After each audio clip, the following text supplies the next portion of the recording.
Assalamualaikum warahmatullahi wabarakatuh. Sebelumnya, perkenalkan kami dari kelompok 4 yang mana beranggotakan 6 orang, yaitu Dea Nafira Ramadhani, Emilia Cahyani, Rika Oktiani, Oska Nur Ramadhani, Gita Sridame, dan saya Eka Bima sebagai perwakilan untuk menjelaskan mengenai alga. Sebelumnya, kalian tahu nggak sih apa itu alga? Jadi, alga adalah sekumpulan organisme autrof maupun heterotrof yang tidak memiliki organ dengan perbedaan fungsi yang nyata. Sebagian besar merupakan fototrof, yaitu memperoleh makanan dengan bantuan foton. Tetapi ada pula yang memperoleh nutrisi melalui kombinasi fototrof dengan osmotrof, mesotrof, dan fagotrof. Nah, adapun struktur alga yaitu yang pertama selubung sel atau dinding sel. Alga memiliki selubung sel yang mengelilingi sel-selnya. Selubung ini berfungsi sebagai pelindung dan mendukung struktur sel alga. Untuk yang kedua, ada kloroplas. Kloroplas adalah organel yang terdapat di dalam sel alga dan bertanggung jawab atas proses fotosintesis. Di dalam kloroplas terdapat pigmen fotosintesis seperti klorofil yang mengubah energi matahari menjadi makanan bagi alga. Yang ketiga, vakuola. Alga memiliki vakuola, yaitu ruangan yang berisi cairan di dalam sel. Vakuola berperan dalam menyimpan air, garam, dan nutrisi, serta mengatur tekanan osmotik dalam sel.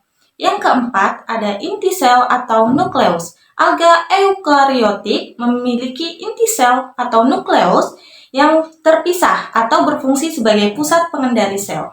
Yang kelima, ada flagela. Beberapa jenis alga memiliki flagela, yaitu ekor. Sel yang digunakan untuk pergerakan, flagela membantu alga bergerak di dalam air atau media sekitarnya.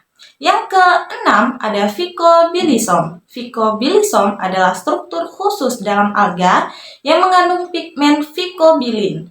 Pigmen ini berperan dalam menyerap energi cahaya tambahan dan membantu alga dalam melakukan fotosintesis di kedalaman air yang lebih dalam. Nah, sel-sel reproduksi alga memiliki sel-sel reproduksi yang berperan dalam proses reproduksi aseksual maupun seksual. Sel-sel ini berkembang menjadi spora atau gamet, tergantung pada jenis reproduksi yang dilakukan. Adapun jenis-jenis alga yaitu yang pertama alga hijau.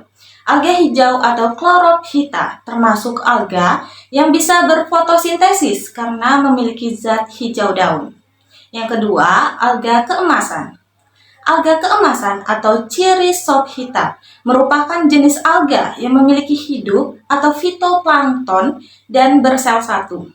Yang ketiga, ada alga merah. Alga merah atau Rhodophyta ialah organisme mikroorganisme yang biasanya hidup di sepanjang pantai atau di perairan laut.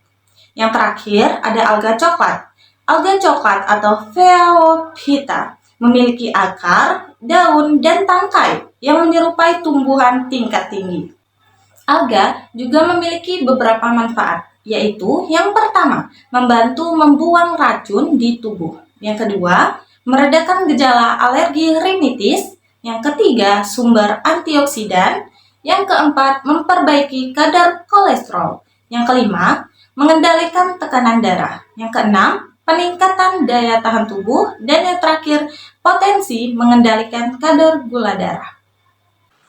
Selain memiliki manfaat, alga juga dapat merugikan. Beberapa jenis alga atau ganggang yang dapat merugikan manusia atau lingkungan sekitar. Contohnya adalah rhytide akibat ganggang api atau pyrophyta dan polusi akibat ganggang hijau atau chlorophyta. Salah satu kerugian yang disebabkan oleh ganggang adalah rhytide.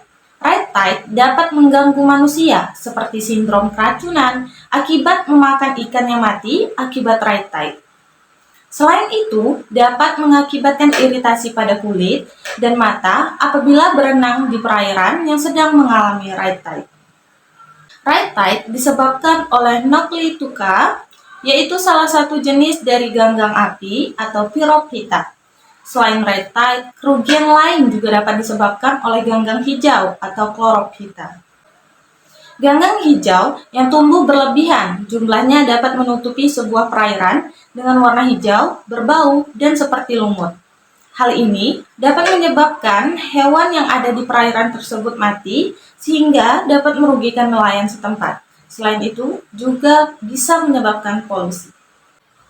Jadi, kesimpulannya, alga merupakan sekelompok organisme bersel satu atau bersel banyak, dapat ditemukan di berbagai lingkungan, terutama di perairan seperti sungai, danau, laut, serta tempat-tempat lembab lainnya.